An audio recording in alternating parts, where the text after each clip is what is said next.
Usually, an 8-year, multi-million-dollar contract is, the ultimate sign of mutual loyalty. Right. Yeah, that's the traditional expectation, certainly. Like you sit down at a polished oak table, you sign the paperwork, and you basically commit the absolute prime years of your professional life to an organization. Exactly. The ink dries, and both parties just kind of operate under this assumption that they are locked into a shared trajectory for, well, nearly a decade. Right. And in return, the organization secures your financial future, and they build their long-term vision around you. It's supposed to be like this marriage built on stability. Supposed to be being the operative phrase there. Yeah, exactly. Because today we are looking at how that exact mechanism, the unprecedented marathon-length sports contract, has completely backfired. Spectacularly. We are exploring how Chelsea Football Club's infamous 8-year deals haven't built loyalty at all. Instead, they've accidentally engineered basically an era of absolute premeditated locker room sabotage. It's honestly a fascinating and, frankly, incredibly messy situation to untangle. So welcome to the Deep Dive. We are thrilled to have you here with us today. Yeah. To set the scene for you, today is Saturday, April 4, 2026. Right. And Chelsea Football Club is in a state of just unmitigated chaos, both on the grass and in the boardroom. Total meltdown. To figure out exactly how things deteriorated to this point, we are pulling from a massive stack of recent sources. I mean, we're diving into these enormous, highly active Reddit threads from Premier League, Ruchel Sife, and Sarker. The fan reactions in those are just incredibly raw right now. Yeah, so raw. Plus, we're looking at breaking news reports from The Telegraph and The Athletic, newly translated interviews from Diario AS in Spain, and ESPN Argentina. Right, and we've got transcripts from some really tense press conferences, too. Yeah, exactly. So the sheer volume of raw data we are looking at today really paints a vivid picture of an institution in, deep systemic crisis. It absolutely does. Our mission for this deep dive is to compare the shocking public statements made just days apart by Chelsea's record-breaking midfield duo. So, Enzo Fernandez and Moises Caicedo. Both of whom are openly discussing potential moves to Real Madrid. Right, but their approaches couldn't be more different. We're going to unpack how these comments are completely shattering locker room dynamics and look at why those famous 8-year contracts are creating this new era of player rebellion. We are essentially watching modern player power collide head-on with modern corporate ownership structures. It's wild. It really is. And we'll also decode how modern football fans decipher the subtle difference between, PR speak and a genuine bridge-burning transfer demand. So, okay, let's unpack this. Let's do it. We need to start with the exact quotes that essentially set the sports internet on fire this week. We have two incredibly expensive midfielders, right? Both seemingly casting their eyes toward the Spanish capital. But going about it in two very, very different ways. Exactly. Let's look at Enzo Fernandez first. Yeah.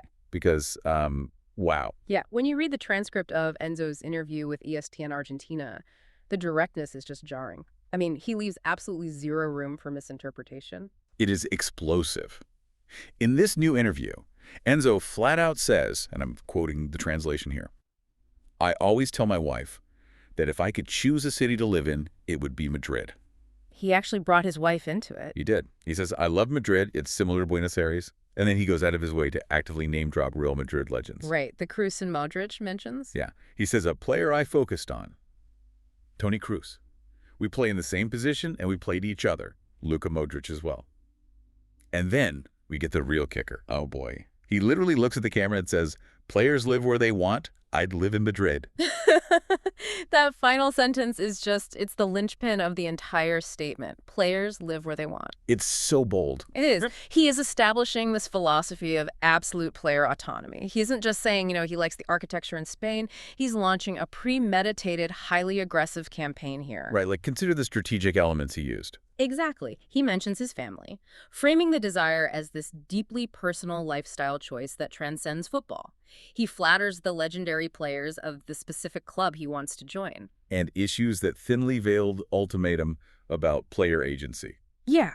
It is a broadcast directed straight at Florentino Perez, the president of Real Madrid. It's honestly like comparing two entirely different approaches to job hunting. Right. I mean, Enzo Fernandez is the guy who updates his LinkedIn profile headline to say open to work. Right. And then he writes a glowing post about how much he admires a rival company's corporate culture, making sure to explicitly tag their CEO in the post. While sitting at his current desk. Yes. No? Doing all of this while sitting at his desk at his current job on the company Wi-Fi. That's a perfect analogy. He is daring his current employer to confront him. But now, look at how his midfield partner, Moises Caicedo, handled a very similar situation just days later. Right, the Diario AS interview. Yeah. So Caicedo sat down with Diario AS, which is a major Spanish sports daily, and the journalist asks him a highly specific leading question. They ask if he can imagine himself playing in white. Which, for anyone following the sport, is the iconic, unmistakable color of Real Madrid. That is a question designed entirely to generate a clickable headline. Without a doubt, Caicedo. But Caicedo navigates it completely differently. He responds with a smile and says, "You never know in football, don't you think?" Classic. Right. He goes on, "I have a contract with Chelsea now. The truth is, I haven't honestly thought about another club, about leaving London, but, well, in the end, you never know in football. Let's see what surprises await us." He covered all his bases there. He even makes sure to add that Chelsea is a great club that helped him a lot, and he wants to repay them for as long as he is there. Okay, so if Enzo is the guy screaming on LinkedIn, Moises Caicedo is the guy who happens to be at a networking event where a recruiter hands him a business card. He politely accepts it, slides it into his pocket, and says, "Hey, you never know where the future might lead, but I'm really happy at my current job right now." It's just so much more tactful. It is. But this makes me wonder about the broader strategy here. I mean, are these players just bored and talking out of turn, or is this like a coordinated effort between agents to force a mass exodus from Stamford Bridge? Well, what's fascinating here is how the fan base is attempting to answer that exact question.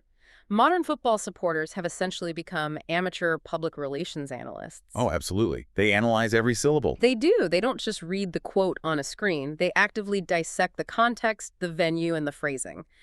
With Caicedo, the consensus across the Reddit sources is that fans immediately recognize textbook media training at play. They saw right through the Spanish journalist trap. They did.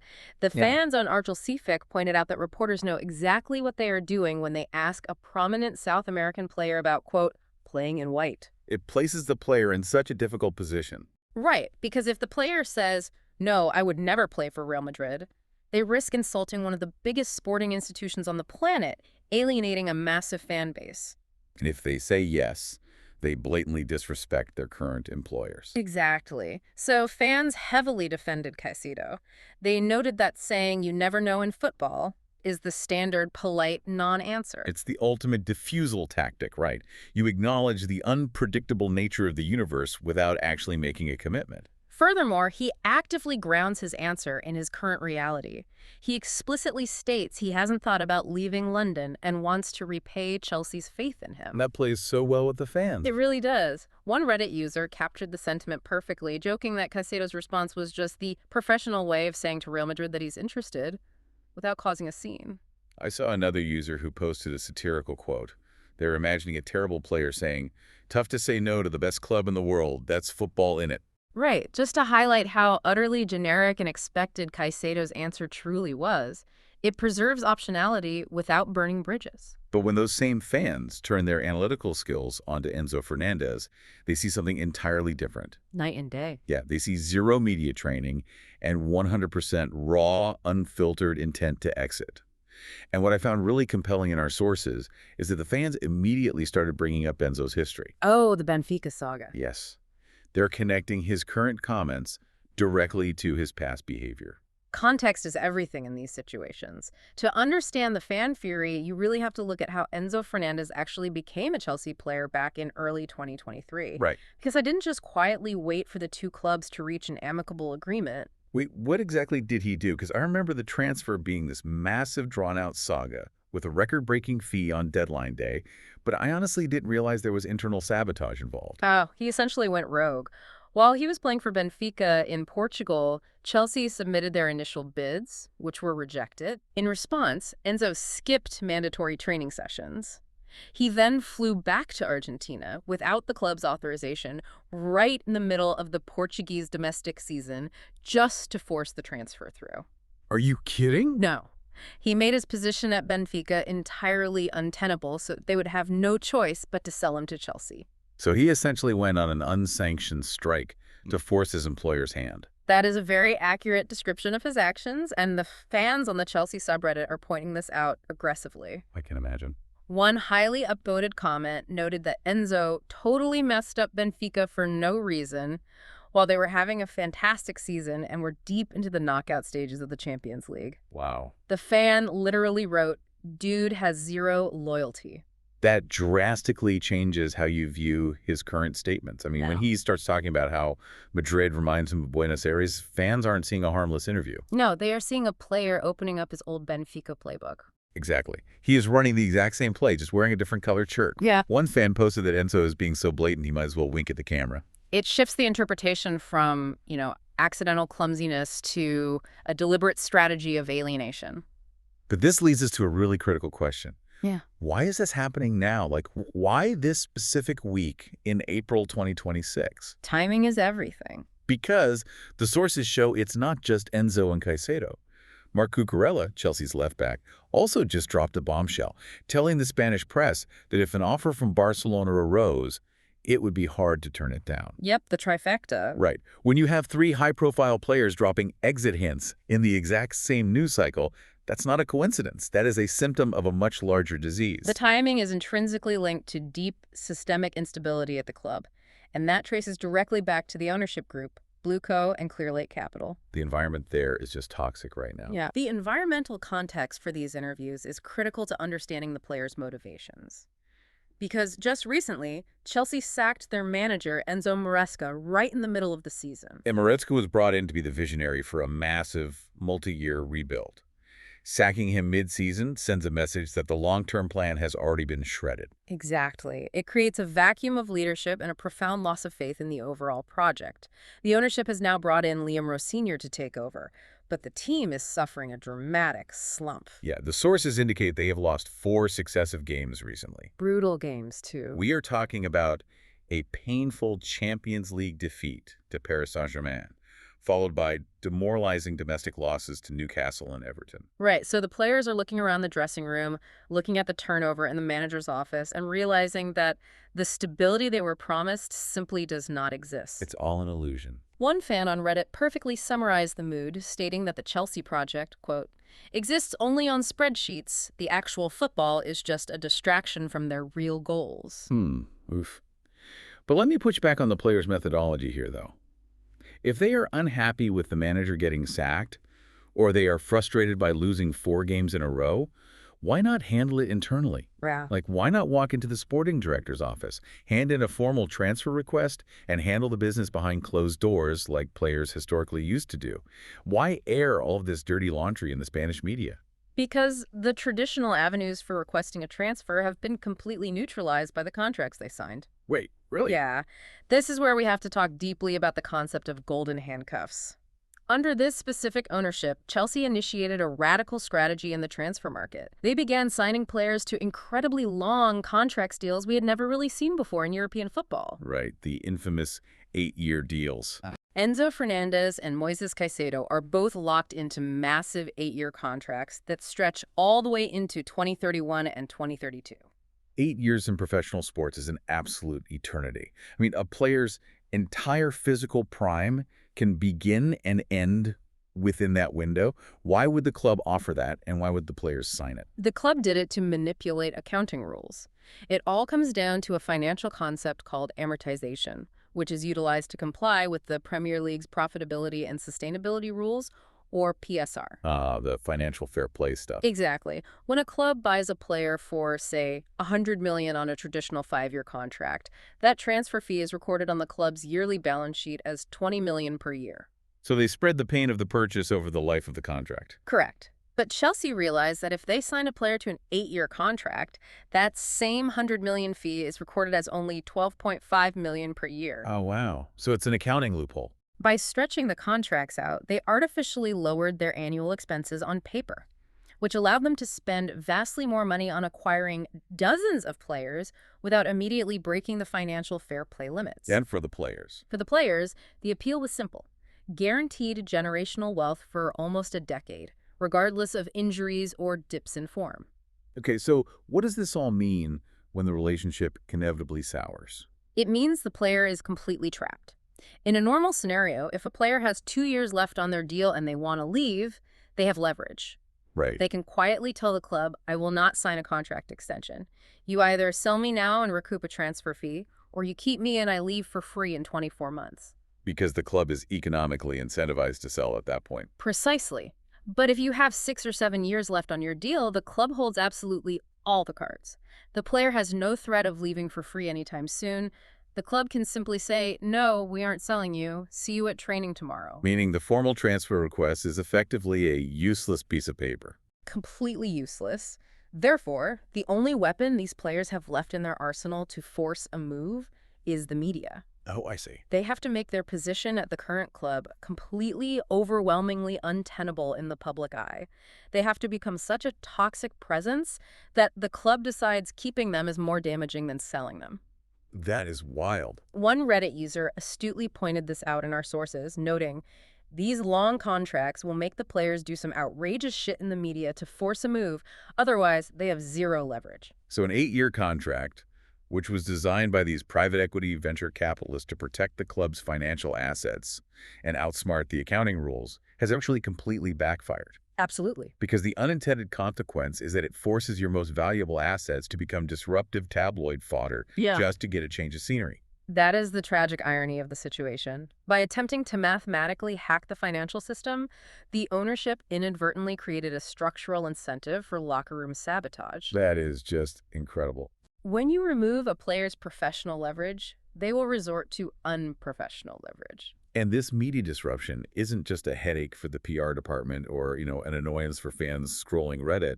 It is actively bleeding onto the pitch and destroying the locker room in real time. It really is. Let's get into the actual fallout here, because things are getting very ugly behind closed doors. The real-world consequences of Enzo's strategy are becoming severely detrimental to the team's performance. Yeah, according to a detailed report from the Telegraph that we pulled, the Chelsea players have been left deeply, quote, unimpressed by Enzo Fernandez's behavior, particularly regarding his leadership during this current 4-game losing streak. And we need to keep the context in mind here. Right, Enzo has actually been wearing the vice captain's armband recently because the official club captain, Reece James, is out with a hamstring injury. Wearing the armband fundamentally changes how your actions are perceived by your peers. A vice captain is supposed to be the stabilizing force during a crisis, not the one looking for the emergency exit. Well, the Telegraph reports that Enzo has been extremely vocal in the dressing room, but not in the supportive way. He has been actively berating his own teammates on the pitch. Yeah, it's getting toxic. The report specifically highlights an incident where he took aim at Chelsea's young goalkeeper, Philip Jorgensen.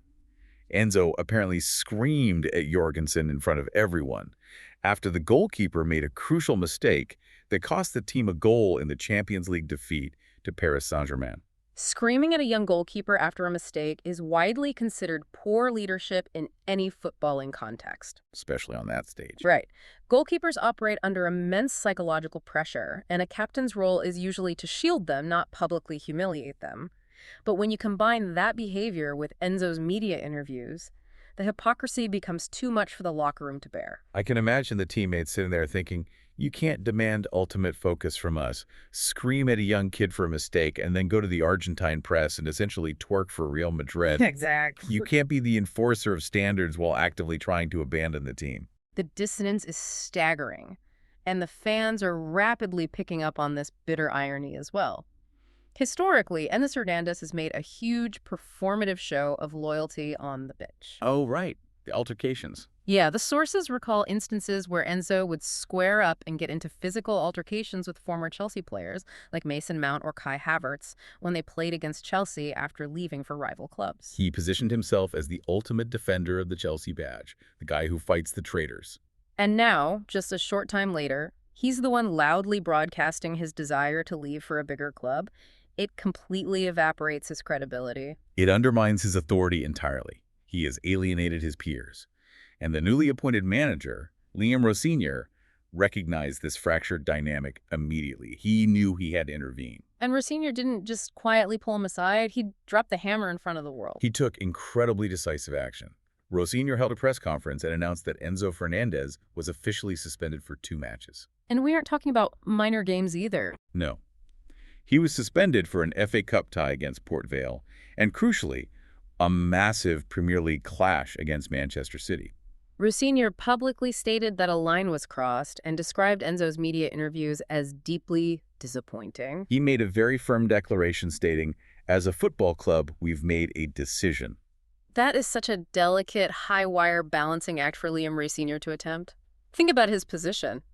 He is a brand new manager who just walked into the building. Yeah, talk about a trial by fire. He is trying to establish his authority in a locker room full of highly paid, disillusioned 20-something stars who have just watched the board sack the previous manager. Yeah. He is navigating a minefield. If Rosenior lets Enzo's comments slide without punishment, he instantly loses the respect of the dressing room, right? Exactly. The other players would see that there are zero consequences for disrespecting the badge. However, by suspending a £100 million player, he risks infuriating the ownership board by damaging their most prized financial asset. Right. And what makes Rosenior's management of this specific crisis even more complex is how he handled the other player making noise in the press. Because remember, Marc Cucurella also made public comments during this exact same week about finding it hard to turn down Barcelona. The contrast in management approaches is striking. So why didn't Cucurella get suspended for the Manchester City game alongside Enzo? From the outside, they both flirted with Spanish giants. The difference lies in the internal communication. According to reports from Kieran Gill, a prominent football journalist, Rosenior handled the Cucurella situation proactively. Okay, how so? He called Cucurella into his office for a private meeting. During that face-to-face discussion, Cucurella apparently stressed to the new manager that despite the media noise, he genuinely wants to stay at Chelsea and remains fully committed to the team's immediate goals. So Cucurella basically did the political legwork internally to smooth things over. He managed upwards. Because he provided that private reassurance, and perhaps because the tone of his public comments was slightly softer and less aggressive than Enzo's, Cucurella avoided any formal club sanction. He remained available for selection. Right. It shows that Rosenior isn't just blindly punishing everyone. He is reacting to the intent behind the actions. Here's where it gets really interesting, though. We have to look at how the fans are processing this internal civil war. Because if you just read the headlines, you might assume the Chelsea fan base would be uniformly furious at all three of them, Enzo, Caicedo, and Cucurella, for distracting the team during a losing streak. But the reaction across the subreddits is incredibly split. Yeah, and it reveals so much about modern fan psychology. Right. Let's start with Enzo. The loyalty toward Enzo Fernandez has completely evaporated overnight. Reading through the Rochelle Sifushi threads, it is brutal. The vitriol is overwhelming. Fans are demanding that he be permanently stripped of the vice-captaincy. They're using highly aggressive language, calling him a spoilt kid, a wasteman, and a rat. Yeah. One user bluntly wrote, "Take it off him. It's very embarrassing." Another highly upvoted comment stated that Enzo has World Cup tax written all over him. Ah, that phrase. World Cup tax is a fascinating piece of football economic shorthand. What exactly does that mean? It refers to the phenomenon where a player performs exceptionally well during a short, highly emotional international tournament like the World Cup in Qatar, which Argentina won, and clubs subsequently drastically overpay for their services. So they're saying Chelsea got scammed by a good month of football. Exactly. The fans are implying that Chelsea bought into a month-long illusion and that Enzo lacks the foundational consistency required for a grueling 38-game Premier League season. They believe the club was duped by the tax. They want him benched forever, or sold for literally whatever the club can get for him just to remove the toxicity. But if we pivot and look at how those same fans are treating Moises Caicedo and Marc Cucurella, they are surprisingly lenient. The contrast is jarring, but it makes sense when you understand the transactional nature of sports fandom. Why does Caicedo get a pass for literally saying, "Let's see what surprises await us"? Regarding a move to Real Madrid, he's still hinting at leaving. Well, fans will tolerate a player keeping their options open or even casting a wandering eye if one primary condition is met: on-pitch excellence. And Caicedo has been playing well. Caicedo has arguably been Chelsea's most consistent and dominant player this season. The sources show fans acknowledging that regardless of what he says in a Spanish newspaper, he plays his heart out every single time he steps onto the grass. Performance is the ultimate shield against criticism. Exactly. One fan aggressively defended him, posting, "Caicedo clears anyone in that crappy Madrid midfield." Because he delivers tangible value during the 90 minutes of a match, fans view his PR-trained non-answers as harmless background noise. He has earned the benefit of the doubt through sweat equity. Okay, that makes sense. But what about Cucurella? He isn't exactly the star player carrying the team on his back. Why aren't they demanding he be suspended? With Cucurella, the leniency stems from an understanding of cultural ties and origin. Cucurella is a Catalan player. He is a graduate of La Masia, which is Barcelona's world-famous youth academy. Oh, I see. He joined their system when he was just 13 years old. So for him, returning to Barcelona isn't just a career move, it's a homecoming. It is a deeply ingrained cultural ambition.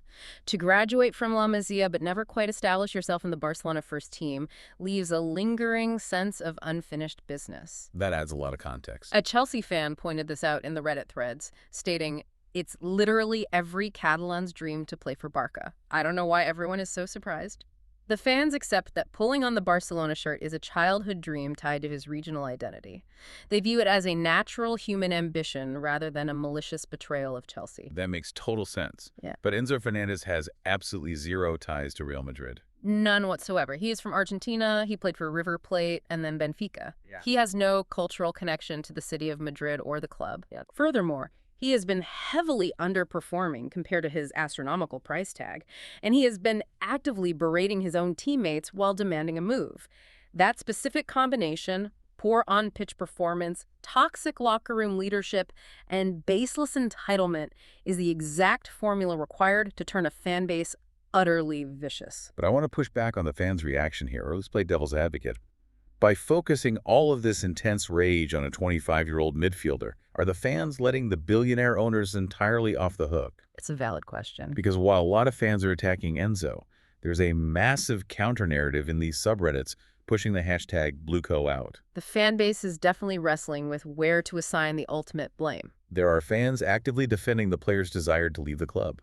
I saw one user who wrote, "Nobody wants to represent a private equity firm. There is no soul in it."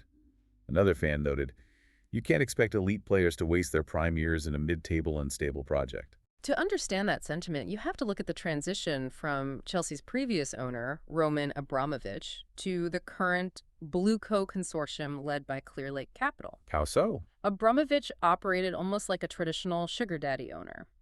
He routinely absorbed massive financial losses simply to win trophies.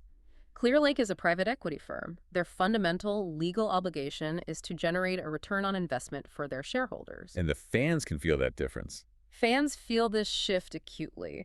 They feel the club has been transformed from a sporting institution into a soulless financial vehicle, where players are merely tradable assets on a spreadsheet. So if you're a world-class player and you realize your employer cares more about your amortized book value than winning the Champions League, why wouldn't you want to leave? That is the compelling counterargument. Yeah. And this deep mistrust of the ownership's motives leads directly to a prominent conspiracy theories circulating rapidly in the fan forums. Oh, I love a good conspiracy theory. Some supporters deeply believe that these recent media leaks, specifically the highly detailed Telegraph article about Enzo berating teammates and the squad being unimpressed, are actually a deliberate PR hit piece orchestrated by the Chelsea boardroom itself. Wait, a smear campaign originating from inside the house? How would that even work? Do owners just call up a journalist and ask them to write a hit piece? It relies on the symbiotic ecosystem of sports journalism. Football reporters rely heavily on access to internal club sources to get scoops. Right.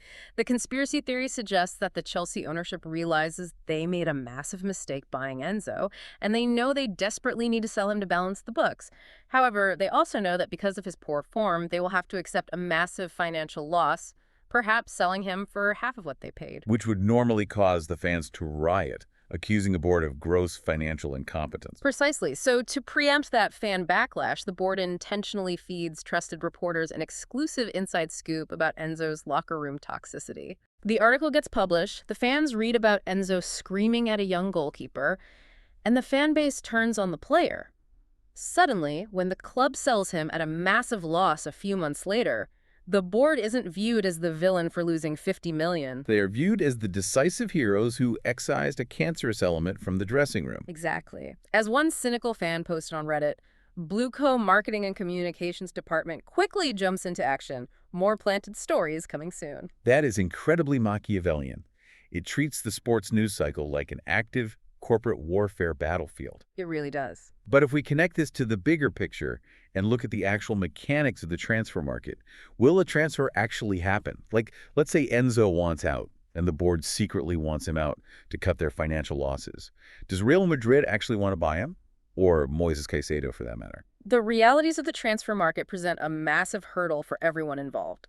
The sources do reveal that Real Madrid is actively looking to reinforce their midfield. Because of Cruz. Yeah, they are currently trying to replace the legendary Toni Kroos, who recently retired and left a massive creative void in their squad. And a recent report from Radio Marca in Spain explicitly states that Florentino Perez, the Real Madrid president, actually prefers Enzo Fernandez over Manchester City's superstar holding midfielder, Rodri. Preferring Enzo over Rodri seems wild based on current form. It does, but the report claims Enzo is much, much closer to Madrid than Rodri is. But reading through the sources, the Chelsea fans are incredibly skeptical of that market report. They don't buy it for a second. Because the fans understand Florentino Perez's historical transfer strategy. Real Madrid is famously shrewd in the modern era. They do not operate as a charity to bail out chaotic English clubs. Right. They aren't going to just hand over a blank check. And they aggressively avoid overpaying for players who are locked into massive, bloated contracts. Chelsea bought Enzo for over $100 million. Real Madrid will categorically refuse to pay anything close to that figure, especially for a player whose current form doesn't justify it. So the fans are speculating that Real Madrid will just bypass all of this Chelsea drama entirely and buy a younger, cheaper alternative. The sources mentioned that Real Madrid's scouting department is heavily monitoring Stuttgart's 24-year-old midfielder, Angelo Stiller. Right. Angelo Stiller would cost somewhere in the region of 50 million euros. From a business perspective, why would Real Madrid engage in grueling, months-long negotiations with a stubborn private equity firm for a 100 million player when they can quietly trigger a release clause for a highly capable alternative at half the price? Which brings us to the ultimate painful irony of this entire situation. Enzo Fernandez is desperately trying to talk his way into a dream move to Real Madrid. Yeah. He's giving interviews, praising their legends, and fighting with his teammates to force an exit. But by being so loud, so public, and getting himself officially suspended by his manager, he is making himself too toxic and far too complicated for Real Madrid to actually acquire. He is actively tanking his own transfer. Exactly. His strategy is entirely self-defeating. His suspension drastically lowers his market value and puts Chelsea in a terrible negotiating position. Madrid can simply look at the situation, call Chelsea's sporting director, and say, "You have a toxic, suspended player sitting in your reserves who is owed massive wages for the next 7 years. We will do you a favor and take him off your hands, but we are only paying you 40 cents on the dollar." And if Chelsea refuses to take that massive financial hit because of their own accounting rules, Enzo is just stuck. He's trapped training with the reserves or sitting on the bench until 2032. The golden handcuffs snap firmly shut. The player has no exit, and the club has a depreciating, angry asset. It is an absolute structural mess. So to summarize what we've unpacked today in this deep dive, we're witnessing a major football club fracturing in real time, driven by unintended consequence. A perfect storm. We have Enzo Fernandez aggressively burning every bridge available to force a move, while Moises Caicedo politely navigates the media waters to keep his options open. We've seen how the unprecedented trap of the 8-year contract has stripped players of their traditional leverage, forcing them into a strategy of public mutiny. Right. And caught in the middle of this crossfire is a passionate fan base, warring with themselves over whether to blame the arrogant, underperforming players or the venture capitalist owners who turned a beloved sporting institution into a chaotic financial experiment. It's a lot to process for any supporter. So put yourself in Liam Rosenier's shoes for a second. Think about your own workplace. How would you handle this? If you are managing a team of multimillionaires who are legally locked into the building for the next decade, do you rule with an iron fist, suspend your most talented players, and demand absolute loyalty to the badge? Or do you bow to the corporate reality, accept that loyalty is dead, and quietly try to cash in on unhappy talent before the locker room burns completely to the ground? It is the ultimate modern managerial dilemma, and it offers no easy answers. But it leaves us with one final, frankly chilling thought to mull over. What's that? If these massive 8-year contracts become the norm across the sport to satisfy financial regulations and traditional quiet transfer requests are rendered useless by the sheer length of those deals, is this our new reality? Are we about to enter an era of football where every single major transfer window is preceded by intentional manufactured locker room toxicity? Because if public rebellion is the only contractual lever a player has left to pull, then chaos is no longer an accident, it's a contractual necessity. A very dark thought for the beautiful game. Thanks for joining us on this deep dive. We'll see you next time.